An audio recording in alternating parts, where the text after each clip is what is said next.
Hi everyone! Pupunta kami ngayon sa RSAM Beach Resort sa May Calayo Road, Nasugbu, Batangas. Bale, dumaan kami sa Calax para mas mapabilis po yung biyahe namin. Ito po pala yung aming team building for the company kasama yung mga newbies po namin and of course, the tenured fieldwork and the customer service.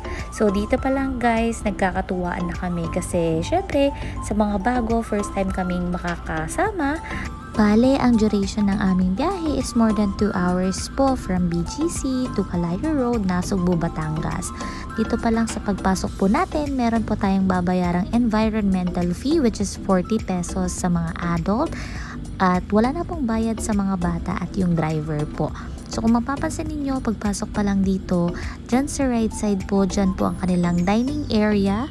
And of course, andyan na din yung pool area. Meron din po pala silang mga ino-offer na cabana or cottage para sa mga day tour. Pero sa mga overnight stay, meron pong available rooms, depende sa availability.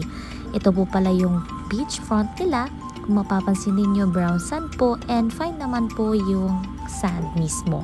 So bali guys, merong specific time lang na pwede kayong magstay sa beach which is until 6 PM lang po.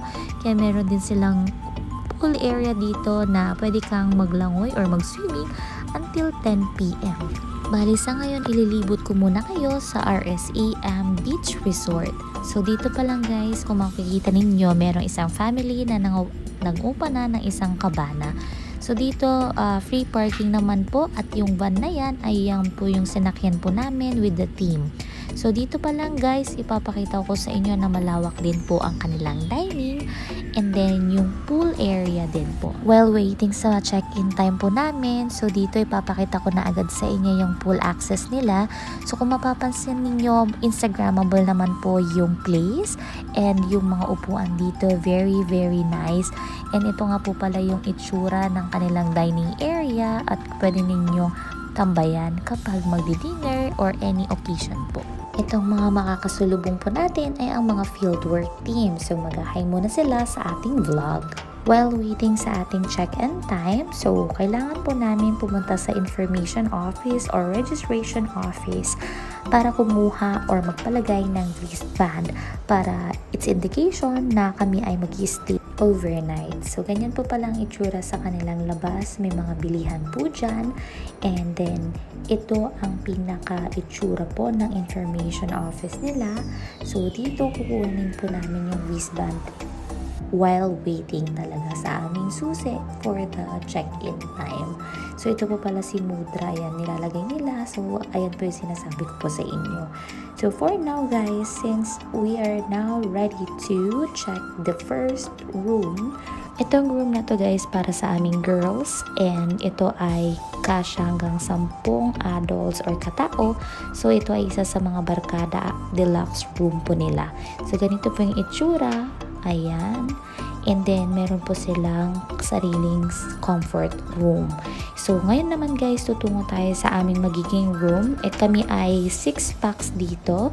And ito po yung magiging itsura ng aming room. Medyo magulo lang po dahil kulang nga po kami ng mattress.